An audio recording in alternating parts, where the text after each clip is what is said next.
Hey guys, welcome to another 6 Sages Gaming Deck Spotlight. Today I have for you a very interesting kind of mid-rangey grind the game out Earth Water list featuring the Emperor. And you'll see in a little bit why this deck can make him so good. But if you're the kind of player who likes to just kind of dull out the game a little bit, get some big creatures on the board, or big forwards in this case, and really just punish some of your opponent's early plays, this is absolutely the kind of deck that you want to be playing. So first I'll go into all the forwards and why I chose them, then I'll talk about the summons, and then lastly I'm going to wrap it up with the backups. So let's get right into it. So up first we have Geomancer. It's a 3-drop 6k. When it goes from the field to the break zone, you get to draw a card. And this is really in the deck because I want another 3-drop, something that we can play early, something that if we need to break it with Delita, we get to draw a card. And you'll see with one of our backups we play later with Kafka, you can make it trade up to, actually has a max of 11k. So the card can really just do a lot for you. I really want to put a 3-of in this deck, but I think I'm pretty confident where a lot of these numbers sit, and I felt 2 was at least good enough to include it because it makes for some very good early game plays. One of the all-stars of the deck, and you'll see why, is Delita. So it's a 3-drop 9k, which again, as we covered, is definitely undercosted, but when it comes into the field, you have to break one of your characters. Now, something to keep in mind is a character is defined as a forward or a backup. So if you used a backup like Mustadio or some other one, you can break it and then play another Mustadio either that turn or in later turns. So I am absolutely in love with this card simply because of how much play you can do with it and how many different things it can do. And again, it's just a great undercosted 9k. So whatever Earth deck I am playing going forward, this card is absolutely going to be in the deck for just how much utility that it provides. Honestly, the card is an absolute all-star, and you'll find out why a little bit later with some more cards. And then we play a 3-up Cecil. This is just a great anti-aggro card. Whenever you receive damage, choose one forward your opponent controls, deal it 5,000 damage. Now again, keeping in mind, it does not have to be the forward that just dealt you damage, so you can, in theory, in quotes mind you, prevent a damage. If they attack you with an Onion Knight and they have a lightning, 4-drop lightning on the field, you can kill their lightning before they have the chance to attack with it. What's really important about this is it also stops Yuffie, the 1-drop Yuffie, which a lot of decks are either just not prepared for or are just trying to outrace what have you, but Cecil can freely ping it when it's on the field. You know, we don't have to worry about that. And then with some battle tricks or something, we can at least kill the 3-drop as well. So there are a number of things that we can be doing, and Cecil in this deck or in other decks just offers a lot of utility and a lot of different wiggle room that you can then have because of his effect. So if you're playing a more mid-rangey or control type deck, I would absolutely include this card. But also if you're playing an aggro deck, maybe you want to play Golem, Cecil has a lot of value that you can do. So this is 100% a card that I slept on because I didn't see how important the different power levels were. But 5,000 is an absolute critical number that he is going to be hitting for. So again, I'm sure, I don't remember exactly how I rated this card. I'm pretty sure I rated it a little bit lower, but this card will be a staple in every Earth deck going forward. Obviously, that's always going to depend on the meta, but I think the meta will always have an aggressive deck in the format, so therefore, Cecil will be a good choice. Another card I didn't probably give enough credit, and I'm playing him mostly just because this is a 4-drop with Brave. But Guy's an AK with Brave that cannot be dulled by your opponent's summons or abilities. So if you're playing against the Ice deck, which I play a lot of, I hate seeing this card. Of course, you can always bounce it or maybe do other things like that, but Guy puts a wall up for your opponent that they just have to deal with. So and if we're ever playing like this mid-rangey deck, having a character that can be on both offense and defense because he has Brave is extremely important. So Guy is absolutely in this deck. Again, his effect is fine, but it's mostly because he's just an 8k body with Brave that can really start to wall up your opponents because we also play Minwu. Talking about more value blockers, we have Vanille. This card is kind of just, again, another auto-include in any mid-range or control list. She is a blocker for days. When she dies, you can search your deck for her card that goes with her. I always call it Bike. Exile that, remove it from the game, bring her back into the battlefield dulled.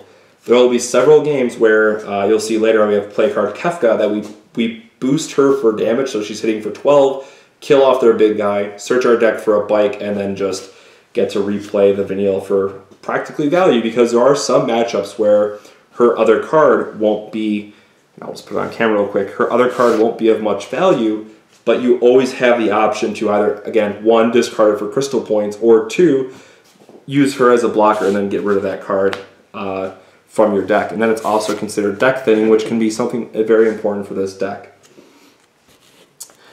This is kind of my fun pick, and absolutely not not mandatory for the deck, but I do recommend it if you're seeing like a lot of Light Cloud or Army of One, different effects that have those kind of special abilities. Kamari's Ronzo Rage can copy one of your opponent's special effects and then use it without having to pay the cost. Again, this is really, really, really going to be matchup dependent. There are a lot of games where I have simply just discarded this for the crystal points because it didn't do anything in that matchup. However, then I've also played the not mirror, but the matchup where they're playing Earth Fire and they have Light Cloud, and it is absolutely insane value that you can get out of this card. So again, I don't love it, I don't hate it, but I definitely think it's kind of right in the middle in terms of being able to copy certain effects. And it's relatively cheap. You'll see that we're only playing 4 total copies of Kamari, so it is a little bit more difficult to make that effect active, but I've had a blast getting to copy abilities when it actually works. So for that, I think it's definitely worth mentioning, or at least worth trying out in some of the decks. Now, the real all-star combo, and I'll kind of just put them both on the field in the camera here real quick. The Emperor. This is a card that, again, I have not been the biggest fan of, and I'm still not the biggest fan of unless it's in this specific deck. If you guys are watching our live stream from Zeech Games, and we should be hopefully doing another live stream this weekend. I'm a little sick, so that's why I apologize for my voice. Hopefully we can get out there and do another stream. You can play the Emperor on turn 1, hopefully turn 2 to use your backups a little bit better and resources. But then on that same turn or later on, you can play Delita, break the Emperor, search your deck, get another Emperor, and then you have 2 9k bodies on the field. And again, you'll see that we play Minwu, so they're very, very hard to get rid of. And suddenly we have this combo that just sets up a very strong wall that our opponent just has to find a way to answer. Now, again, they don't have Brave, so we must dull them to attack with them, and that does hurt us a little bit. But this combo is really just for setting up those early walls. And the Emperor is, again, just like Vanille, a great value blocker. Can just sit there and wall off your opponent for a couple turns, and sometimes that is all you need to set up. So again, if you're playing Delita, absolutely consider playing the Emperor. It has just been a fantastic combo for me. And then we have Prishe. She is our real attacker of this game. She has just been, I hate that she's a 5-drop, so that she also gets hits by Alexander, but she has absolutely been an all-star. The fact that she can give herself Brave on will, she can double her power, and the fact that she gets plus 4k power, which again, you'll see with Minwu, is just so good. She has really got to be the best all-around forward in this deck.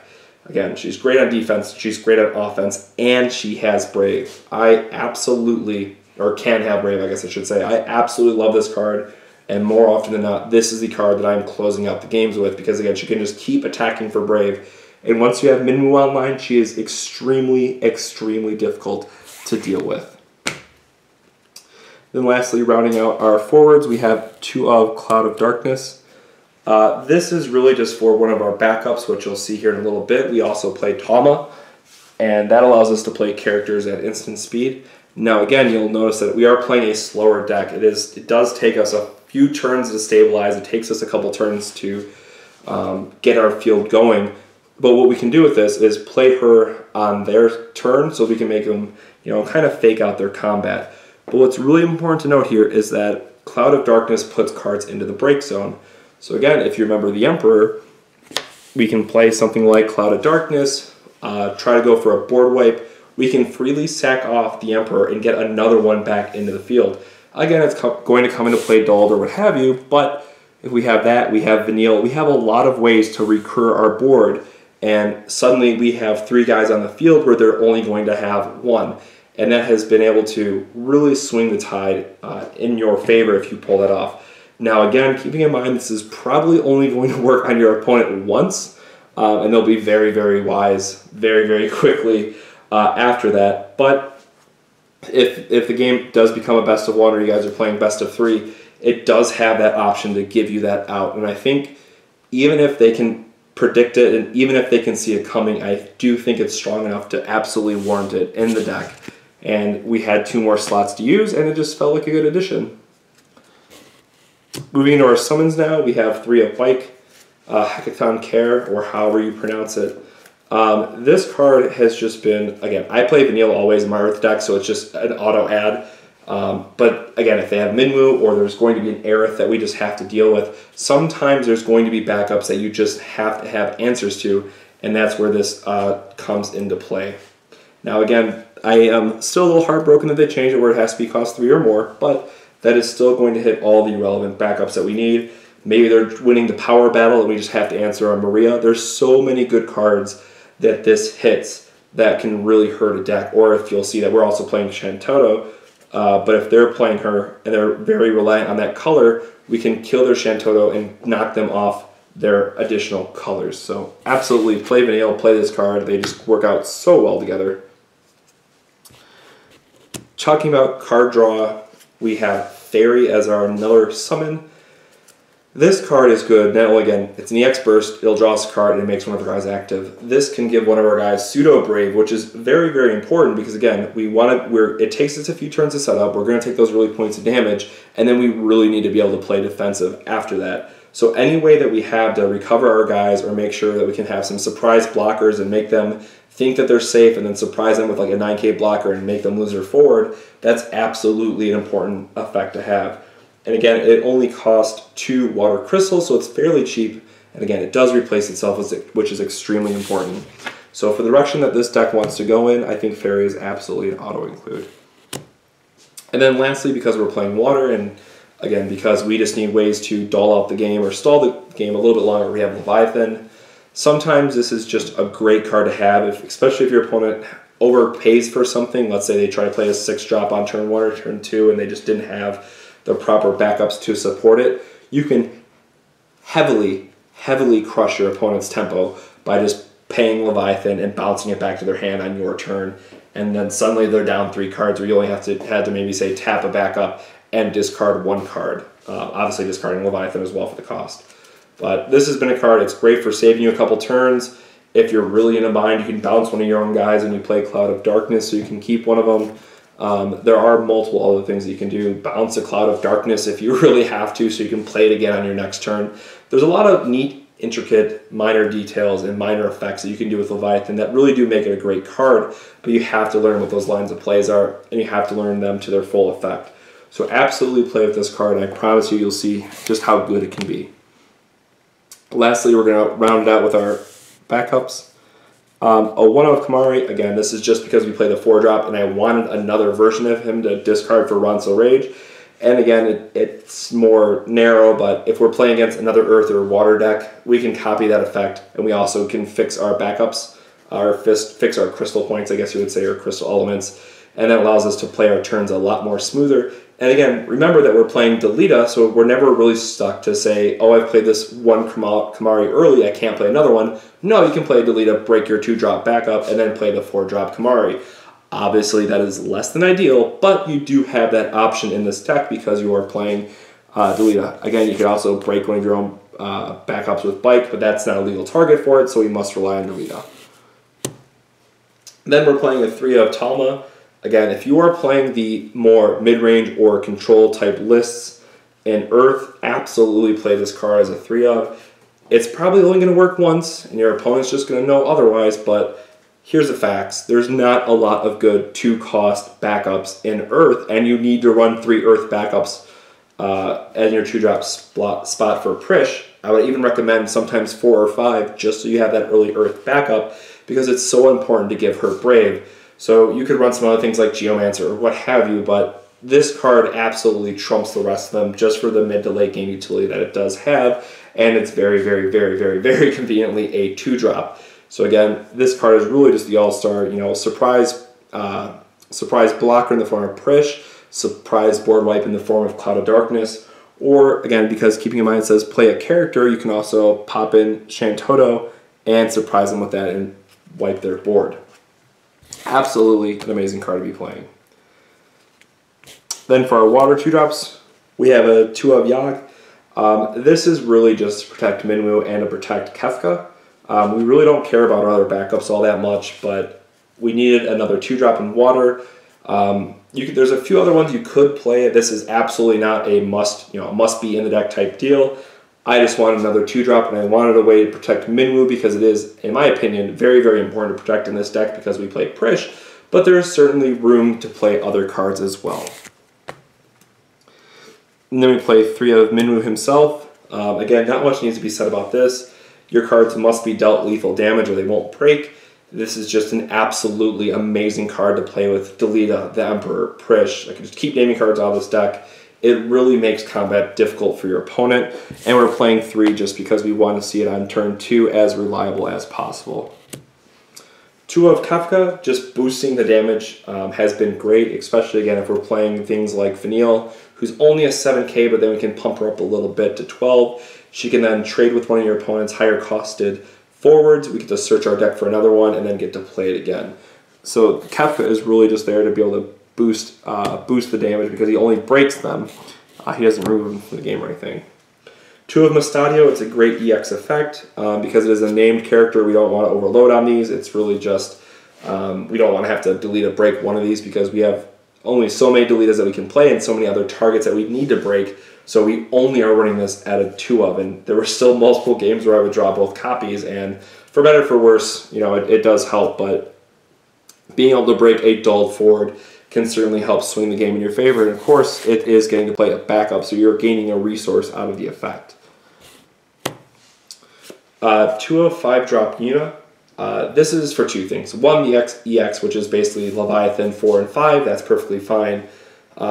But what I really like is the fact that she can remove stuff. So if they're playing the Emperor, they're playing some other things that say, when it goes from field to break zone, gain the effect. Maybe they're playing Golbez. This card just straight cancels those effects.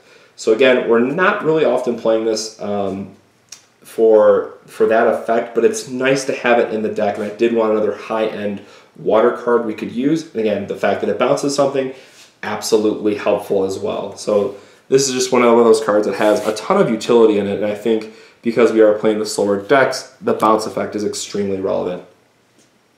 And then lastly, we have Chant. I had this as a 3 of when I was trying to play the multicolored deck, and that just wasn't working out for us. So again, this combo is just absolutely backbreaking, and it is pretty easy to get off, and when it does, it'll help stabilize the match. But Chant, she also grants you all colors, so again, that's why we were playing 3 of in the multicolored deck, but because we're only playing 2, we only really need to play 2 Chant.